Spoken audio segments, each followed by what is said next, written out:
Hello, everybody out there, and welcome to another episode of the Talk That Talk Show with me, Barry Holmes.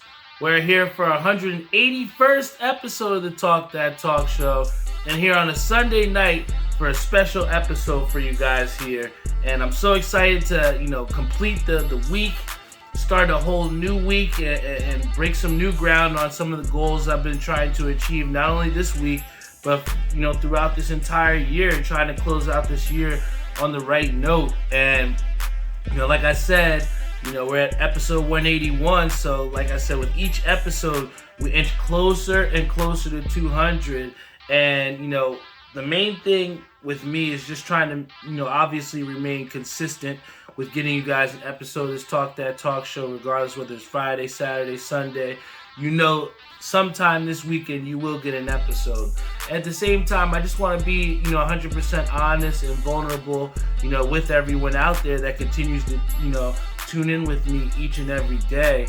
And for those that don't know me or that know me well, I was dealing with some things over the past weekend that may not necessarily been things that I wanted to do or wanted to accept, I guess you could say. I did lose one of my friends. Rest in peace, Kodos.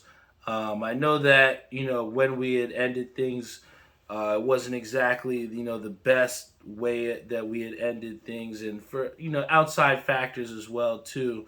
But nothing can negate away the time that you've spent with this person. And for me, to go to his service, it definitely was very difficult for me to see him like that. And one of the things that I said that I wanted to do is I wanted to make sure that I paid my respects and showed him that I am still there for him, even though we may not have ended things the way that we wanted to. But I think that's why it's so important, as I start off this episode, just to remind people that tomorrow is not promised, and I may not, and I probably will not ever get a chance to have that conversation again, unless it's in the next lifetime. But for those people that do have people that you care about, you have people that are in your life that you do want to make sure stay in your life.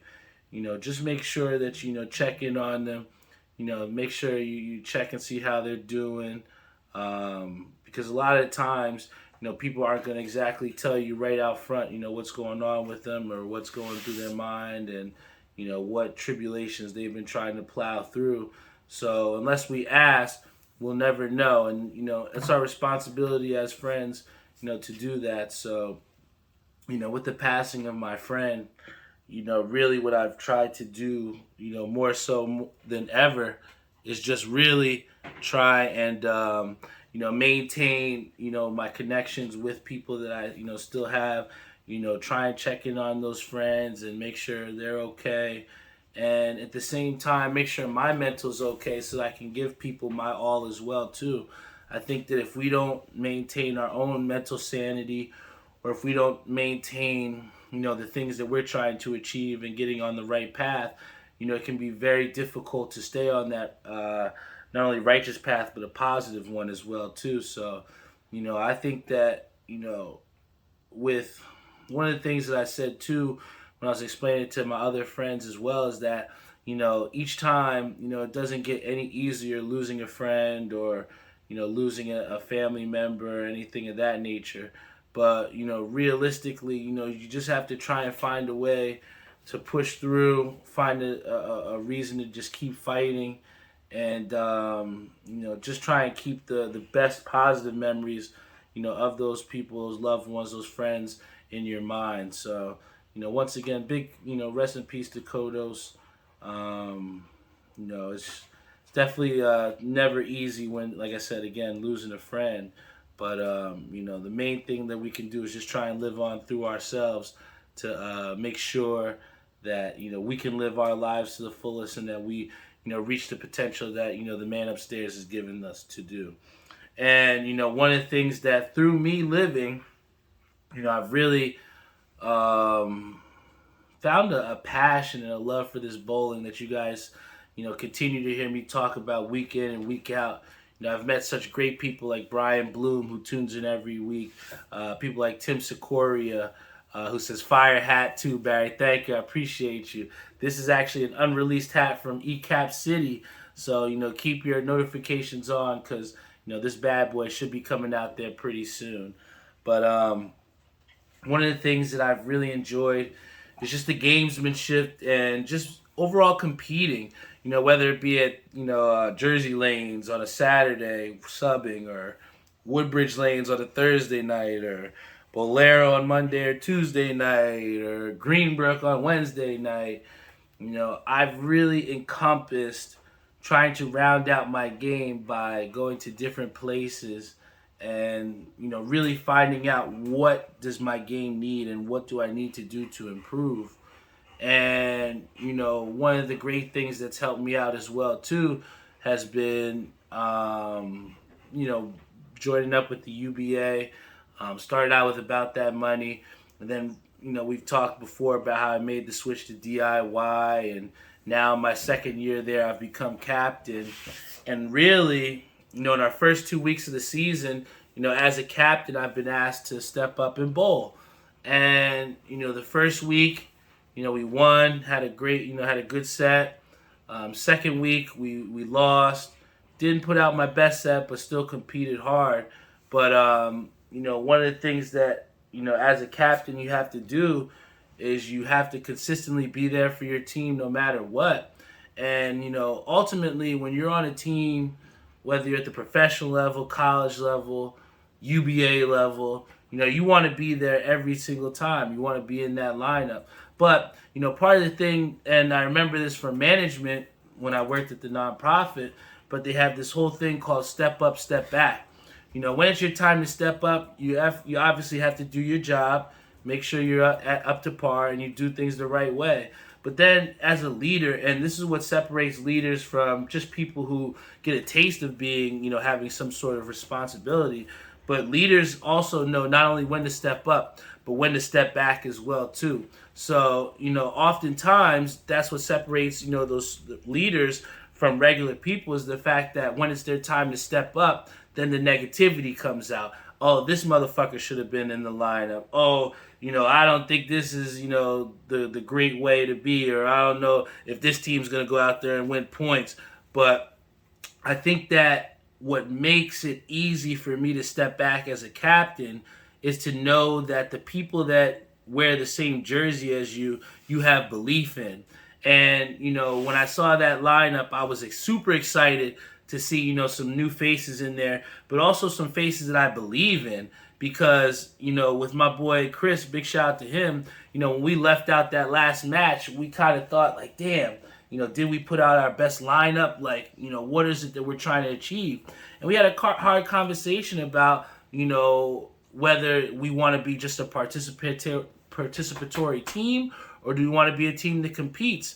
And the hardest thing to do is when, you say, hey, I want to put out that best lineup, and you see that your name's not in there. But you have to understand as well, too, that, there has to be a greater outcome, or you have to stand for it. You have to believe in the greater good, not just your own, priorities or your own sense of thing that you have to do, but you have to think about the greater good of the team, of the same people that you wear the jerseys for. And, I'm just excited to step into this role of stepping back and seeing what else everybody else has to offer. Does it matter does it mean that I can't go out there and bowl? No, absolutely not. Does that mean that, my team doesn't believe in me? Absolutely not. But when it comes down to it, when you are on a team and you're trying to establish a winning culture and you want to, win and have everybody around you get better, you have to give those people opportunities to get better. Part of the reason why certain teams don't succeed, or why they have consistent problems in having multiple people step up, is because these people are in positions that are uncomfortable to them. They're not in those positions where they need to be to step up. And, to have, your teammates get the chance to step up and bowl meaningful games, so that when it comes down time of the season, it's just not, your top 4, top 5 guys that are in stride. You got a full team that's in stride. I mean, you look at the Houston Astros, and that team top to bottom was in stride and playing well. So, for me as a UBA captain, I'm just so excited to cheer on my teammates. I think that, also with me being a captain and showing people that regardless of whether I'm in there in the lineup or not, I'm still going to show up and show up to these matches. And, along with that, it comes with, people like Vinny, other people saying, hey, let's carpool, let's go up to the match. And it sets that standard because I'm going to tell you this. There were multiple times last season where our team got swept not because we were the worst bowlers, but to me, what I have seen is that, the teams with the most support, you look at a team in our division like Murder Inc. who has multiple people that come out to support that don't even bowl, that shit makes a huge difference as far as what your team is able to do. I've seen someone like Mike Kelly completely uplift our team's spirits just based off of what he brought to the table. I've seen Eric, big shout out to Eric Turner with his energy, voiced our team up in the right direction just from watching, So I think that, again, when you not only have those bowlers that you can trust, but you also have a family or a team of people that want to be behind you and that do support you, that's more than oftentimes than not what's going to get you over that hump. So I'm just so excited to, help my teammates get over that hump from the other side of the lanes and just to show people that, hey, it takes a village, man. It really does. And, that kind of leads into week 9 where, in week 9 in bowling, where out of the 4 leagues, only got 1 win.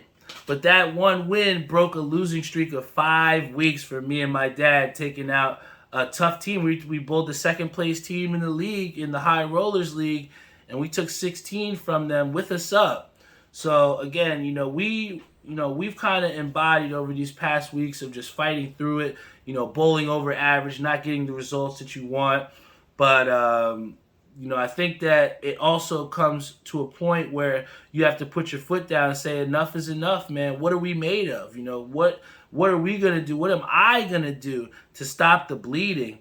And, for us to get that win, even though we lost on Tuesday, lost on Wednesday, lost on Thursday, for us to get that win on Monday where we had a 5-week losing streak, even though we lost those games throughout the week, the average of me or my sets were higher than it was at the start because, that kind of gave me that confidence, that lift, that boost, to help my team. And, I think that, in our little bit of our, downslide, I guess you could say, our team may have felt the pressure a little bit, and teammates might have felt like, hey, squeezing the ball a little bit because they want to make that shot or you want to complete and fill that spare. But, I told myself, on Thursday when we had a real tough match, all season I hadn't been winning my individual points.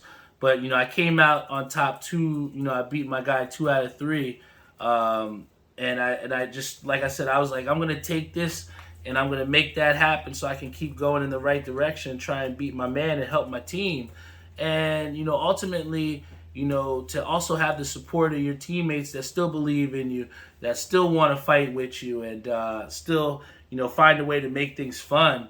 I think that that's what makes, bowling so fun for me, or what makes it so rewarding, is because, I have people around me that I trust and that, motivate me to be the best version of myself. And part of that was, trying to go back to the basics as well, too. Big shout out to TK, my sister's boyfriend, but he had texted me. He was like, hey, we haven't practiced in a couple weeks. I think it's super important we get back out there. And I just think that it was awesome for him to come step up to me and say, hey, let's practice. And we went out and practiced a couple games today, and, it just felt great to just get out there and work on some things, throw the ball non-competitively and try and, really see what I can do. And somebody, leaving on Thursday night, a guy, mentioned, it was just a little tidbit, about how he'd see me like dropping my shoulders or something like that and, trying to lay the ball down, which, made me miss my target. So I really just tried to, work on keeping, those shoulders straight, releasing the ball with confidence, and I saw my ball roll a lot better. Part of the thing about listening, and this isn't just for bowling, but, just keeping an open mind when it comes professionally, personally, competitively. There's always going to be someone that's watching you that's going to have a different perspective that you do. So you just want to make sure that you're receptive to all of that, man, so that you can make the right differences. Because, adjustments are key, not just in bowling, but life in general, man. You see yourself starting to go down a certain path, or you start to see your outcomes not shaping out the way you want them to be. There's adjustments that need to be made. The same goes for bowling. So if you can have, people out there to kind of see you and see what you're doing wrong and kind of give you those tidbits, it makes all the difference. And, I'm just going to go out there this week, just trying to have some fun. When you're bowling for money and you're bowling in a weekly league, it can be a grind, and, it can seem like, a daunting task to go out there and try and compete. But, just trying to have some fun with it, enjoy the people that you're around. That's how I'm going to try and, take this next, couple weeks and just, go back to basics of just having fun and not just trying to, let the pressure succumb to me, right? But, I think something that's gotten to the Knicks as well, too, has been, their early success, because what we saw from, not only Knicks fans, but just NBA faithful around the league was just the promise of what this Knicks team could look like. And especially after a game where I know there was no Joel Embiid, I know there was no James Harden, but you just got to love how this Knicks team fought, man. And, that last five of Julius Randle, Cam Reddish, Isaiah Hartenstein, Jalen Brunson, I think I said that, say RJ Barrett, but those guys really put up for the team to try and get back. And what we saw was Tom Thibodeau reward those five guys and give them the start. Did it work out for us against the Celtics? No. But what I will say is this, anytime you give up 27 three-point field goals to another team, you're going to get smoked. The Knicks, even though they have been great offensively this season, do not have the talent to go 3 for 3 with the Boston Celtics when they're shooting 27 a clip. That's just not going to work for you. And I'll tell you another thing that really bothered me, and in that game where the Knicks came back, a huge catalyst, a huge person as to why they made that comeback was Obi Toppin. Made clutch buckets, three-point baskets, clutch steals, defensively, the effort, running hard in transition. These are all intangible things that Obi Toppin does when he is on the court.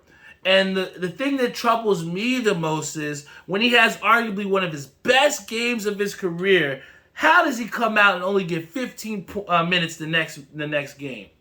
How does Thibodeau honestly forget about the substantial effect on the game that Obi Toppin had?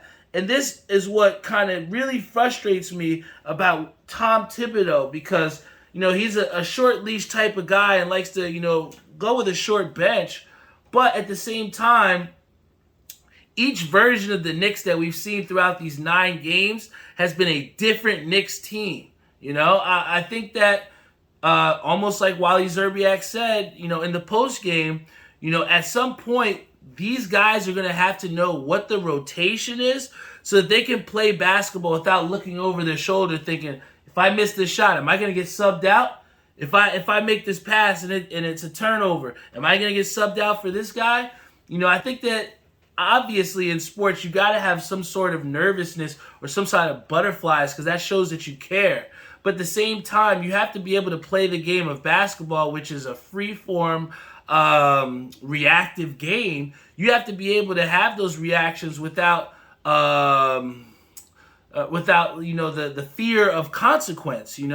So I think that with Tom Thibodeau in these next 2-3 games, I really need to see what this Knicks team's rotation will look like. I need to see if he is willing to buy in, to give Obi Toppin more time. Because all we've seen from Obi Toppin has been productivity. And the tough thing is when you see on the other side of New York, in Brooklyn, what they're going through with Kyrie Irving, it's a very touchy subject because I don't want to be the next person to get canceled off the podcast, right? But what I will say is this, is that Kyrie Irving had the same issue that we talked about last week as far as, making comments that maybe weren't exactly 100% thought out. I'm sure Kyrie Irving saw one clip from that movie and thought, damn, this is it. I need to show people this, to have them think that I'm woke.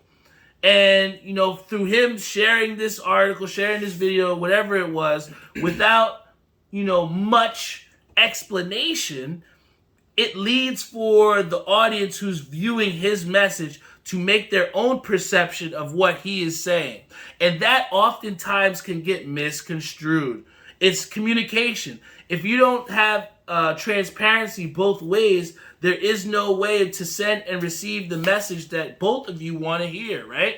And I think, with Kyrie Irving, he has this mindset of just overall wokenness, if you want to call it, where, he's trying to, bring out attention to the bigger issues, or he's trying to, bring out how we feel about the treatment of, certain minority figures. But at the same time, when you're creating those messages, you have to be very careful that you say them the right way, and you say them in a way that everybody can understand exactly where you're trying to go to. Because if you give ammunition to people to disprove or invalidate what you say, you're playing a very dangerous game. And that's what Kyrie Irving has played. Because now he has to go through the whole fucking NBA 2K quest just to get back on the court. And, I will say this, and this is something that, doesn't have to do anything with anti-Semitism, anything of that nature.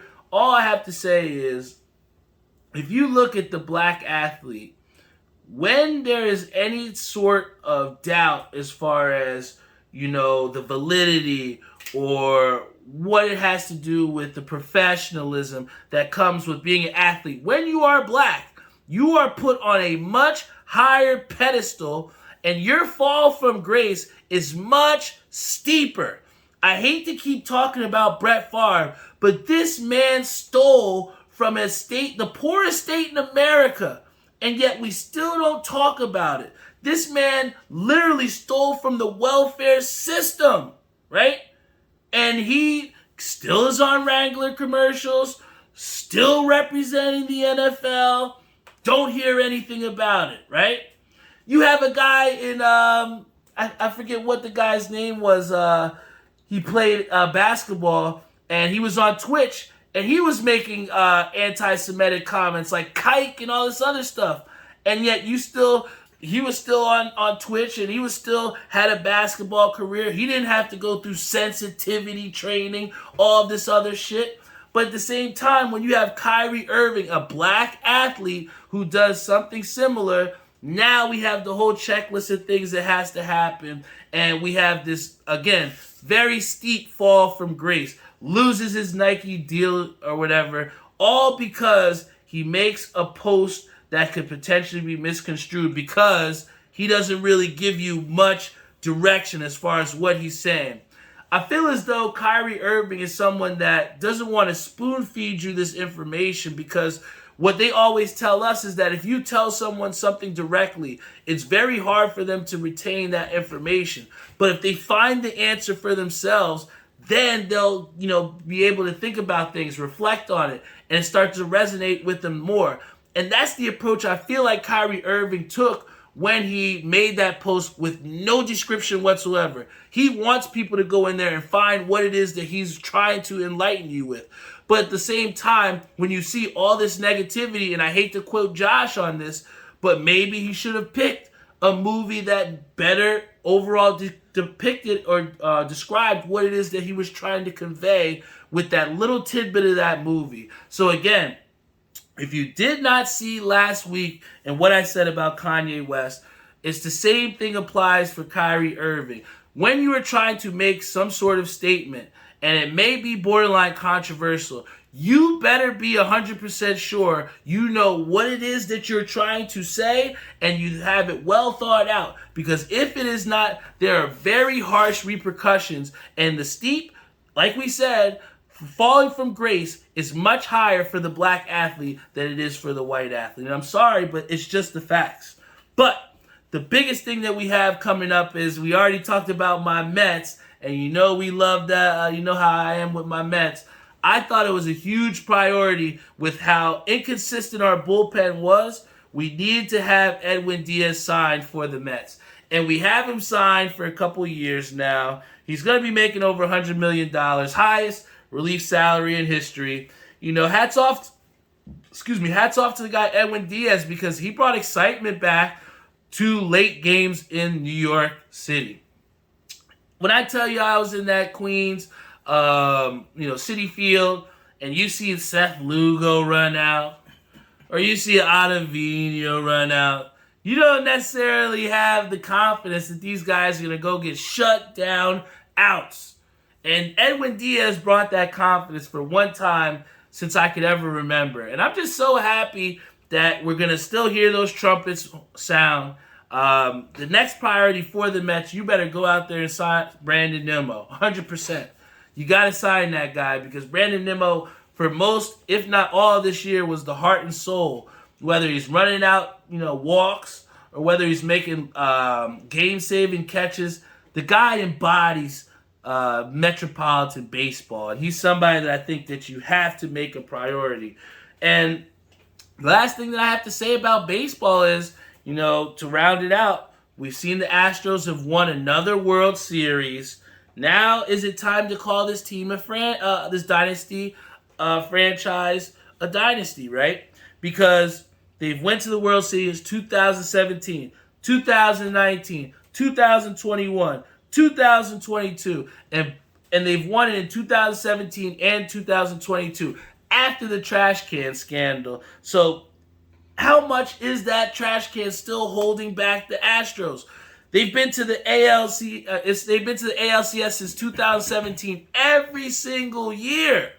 So, we can say all we want about, the trash can scandal, but you got to trash it at this point because the Astros are legit. They are a real dynasty, and especially in a game like baseball where the payroll is fluctuating like crazy, you have no salary cap, it's hard to retain guys to win championships multiple times. And what we've seen from the Houston Astros is the consistent competitiveness, man. And, you got to tip your hats to them, man, because they're one of the best franchises, not only in baseball, but now you got to talk about one of the best franchises in sports total. But, early this morning and then early Saturday morning, for those that know me, outside of being Barry Holmes, outside of, the talk show, I love my hats. I'm a huge hat connoisseur.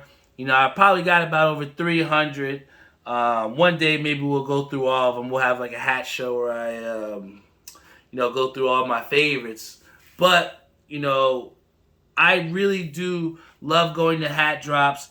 We had Tim talk about earlier how my dad came with me to a hat drop. There's about over 500, 600 people there. And it's just a totally different place of just open market, man. People coming up to you, giving you offers. The whole raffling system. Just going in there and trying to get the hottest items and then reselling them. It's definitely a different rush, something I really enjoy. But at the same time, not only just reselling, I really enjoy collecting these hats. I mean, I've been able to establish with Koo, a great relationship to not only get unreleased hats like this, but just to, create different things and, create opportunities for myself in the future. So, a lot have come from these hats, and I really do enjoy them. But one of my favorite hat stores put out a couple Mets hats. And these Mets hats definitely were must-cops, I have to say. So first and foremost, we got the extra cheese slice Mets hat. The original one, the cheese slice 1.0, had the front logo in red. And this extra cheese slice version has that little gold or whitish tint threading to the front logo. We got the same side patch. This is the 40th anniversary side patch with the metallic threading. And then the undervisor to this with that nice red to round it out. Flat Batterman. I think they knocked this one out the park. I am a huge fan of the 1.0 to this hat, but this 2.0 is super clean too. I saw this going online for about $150, so I was happy to get that for retail. But this one right here, this hat inspired by the MF Doom Dunks. Yo, this hat right here is a real grown man hat. All right? It takes a special person to be able to pull off this piping here, and then to have the red accents in the 2013 side patch, all rounded out with the green undervisor and the corduroy brim. I'm telling you, this is a grown man hat, all right? You ain't gonna see no little boys rocking this hat. You gotta be a big boy to rock this one, right? And then we come up to the next hat store, a place that's had their second hat drop ever, a place called All Cap Culture. My friend Kenny Lou, big shout out to him. He had his first collab outside of MyFitteds over there. They've been making an initiative to make great hats, man, and I love the direction that they're going in. A lot of places have saturated the market with mediocre hats, but it's good to see them coming out the box swinging. So this one right here is the Kurt Cobain, all right? He called this the Kurt Cobain because Kurt Cobain obviously is from Seattle, and not too far from apparently where he lived was one of the first Starbucks that was opened up. And, this one right here, I mean, it captures it all so well. In the hat game, it really comes down to how well do these hats match what you're trying to replicate, what you're trying to emulate. And I've seen a lot of Starbucks hats. I've seen a lot of Seattle hats, Kurt Cobain hats, whatever the hell you want to call it. But this one right here has to be one of the best matches that I've seen to that. All right, we got the 30th anniversary patch with the gold trim. Gold really ties this together. Then to have the green undervisor with this. This was one that I had to cop. I thought this was a must cop, and it's only going to age well with time. But the item of the day that everybody really wanted is what we all came out there for. The Colt 45 Houston Astros hat in the Michael Jordan colorway, the Chicago Bulls colorway. This hat is fire. I've seen a lot of Astros hats done before, but to see them actually use Jordan's 45 for a Colt 45 hat with the 40th anniversary side patch tied in with a good gray, this is a hat that everybody was panicking for because they saw our boy Bones wearing it early. Big shout out to Bones. But Bones went to the direct competitor to MyFitteds wearing this hat. So that shows the type of balls this guy has. But this hat right here, I'm telling you, is going to do wonders for people that are real hat connoisseurs, because to see the Chicago Bulls colorway on a Houston Astros hat for Jordan's original 45 number, guys, this is the type of stuff I want to see from hat drops when you talk about you got some new hats, right? And then finally, to tie it all in, I want to get off the air because my Chiefs are playing tonight. They got a big-time game against the Tennessee Titans. Big! And I'm just going to say two things, and this is going to be the two keys to success for my team to win. Tennessee is a team that we know likes to run the ball. They don't have A.J. Brown anymore, so they're going to want to run the ball with Derrick Henry. That's why I think it's imperative for the Kansas City Chiefs to go out ahead early. If they win the coin toss, a lot of people like to elect to kick the ball so they can get in the second half. I would elect to receive against Tennessee, and I would want to go out there and score quickly. Because with the Chiefs, if they can, start to get a drive and score on the first drive, they get a stop, get a touchdown. Now you're talking about being potentially up 10 points, 14 points, and that run game kind of gets eliminated somewhat for Tennessee because then they're going to be trying to throw the ball, right? And I think that again, that leads into stopping the run, because if the Chiefs can go out ahead, then they can do a job without allowing their defense to have to try and stop the run because of situational football. But I think that if the Chiefs aren't able to go ahead early and this becomes a game of a war of attrition, the Chiefs are going to have to find a way to stop the run and not allow Tennessee to do what they want with Derrick Henry. I think they do that, and the Chiefs will remain in first place in the AFC West. And another thing that I want to do when I get off the air after that Chiefs game, big shout out to my boy Jeff, because he told me about the Black Friday deal at Target. Go to Black Friday Target. They will have a deal where you can get 2 video games and get 1 for free. So I had to, the one that I had to get was I had to get this Call of Duty Modern Warfare 2. This was, one that I did miss launch day. I more oftentimes than not get these games when they launch, but due to me working 2 jobs, I really haven't had the time to play as much as I would have liked. But in the 3 games that I played before I came on the air with you guys, I really enjoyed myself with how smooth this game was and how quick and easy it is to pick up this game and get right into the gameplay. First and foremost, we start off with a third-person Call of Duty game, which I've never played before. And Jeff told me, he was like, yo, let's just try it out, man. It should be fun. And I tried. It was very interesting. It was dope, man. I've never played third-person Call of Duty before. And, it's definitely something that I would suggest that you guys try out when you get this game, too. But then we also played a couple games of Team Deathmatch, and one was like Capture the Prisoner or something like that. But it's cool that Call of Duty, even its, 13th, 14th installment, still tries to find ways to make the game feel new and make it feel fun and fresh again. And I don't think I wasted my money in playing this game, because this is definitely going to be one that you're going to be seeing me play a lot, especially with Warzone coming out soon.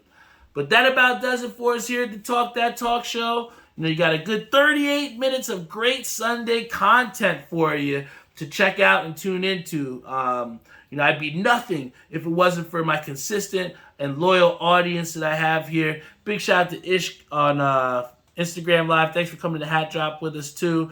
We got Aunt Trish, my boy Brian Spawn, Bank Boy Savage on our Instagram Live. And then here we got Pops on our Facebook Live. Tim Sikoria. Who else we have on here? Justin Gallup. Frank Lanza, Mary Beth Heaney, Ethan Bayer. Like I said, I appreciate every single one of you guys that continues to tune in on Facebook Live, Spotify, Google Podcasts, Apple Podcasts, iHeartRadio, Stitcher, any streaming platform, we're on it.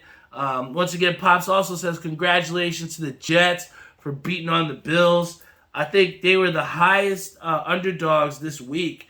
And they about to come out and really try and take over the AFC East, man. I know my boy Andrew's up there loving it, man. I know you would love to see how your Jets are doing, brother. But, it just goes to show you that, this league is a league of its own. There's no other league like the NFL. Anything can happen every week. And I think that's why we all continue to tune in every Sunday. A team like the Jets shouldn't lose to the Bills, but that's why you lace them up, And I think that just the fact, even with the Lions beating the Packers, seeing Aaron Rodgers have no fucking clue out there, it's just not something that we're used to, Yay. And I just think it's the unpredictability of the game that, really keeps bringing us back, man. So, I'm excited to see what the Chiefs are able to do against the Titans today. I'm going to get off the air here. I appreciate you guys so much. Check out the website, talkthattalkshow.com. I've been having some great conversation with my boy Timmy Hugo over at Ink Parlor, trying to decide what the next movement's going to be for this, next upcoming season. And not next coming season. This next upcoming, month or two.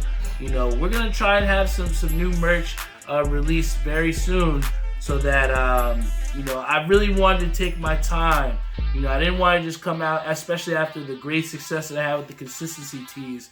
I really wanted to make something that means something to me and will continue to mean something to you all, each one of you guys that support. So, please be patient with me. Please still rock out with me. Believe in me, because at the end of the day, I am going to do my best to keep putting out the best version of myself on this podcast each and every week. I love you all. Keep talking that talk out there. Keep believing, keep striving, keep working, and just keep believing in yourself, man, because sometimes, you'll surprise yourself with what you're able to do. Thank you guys so much. Episode 181's in the books. I love you all, and see you next week.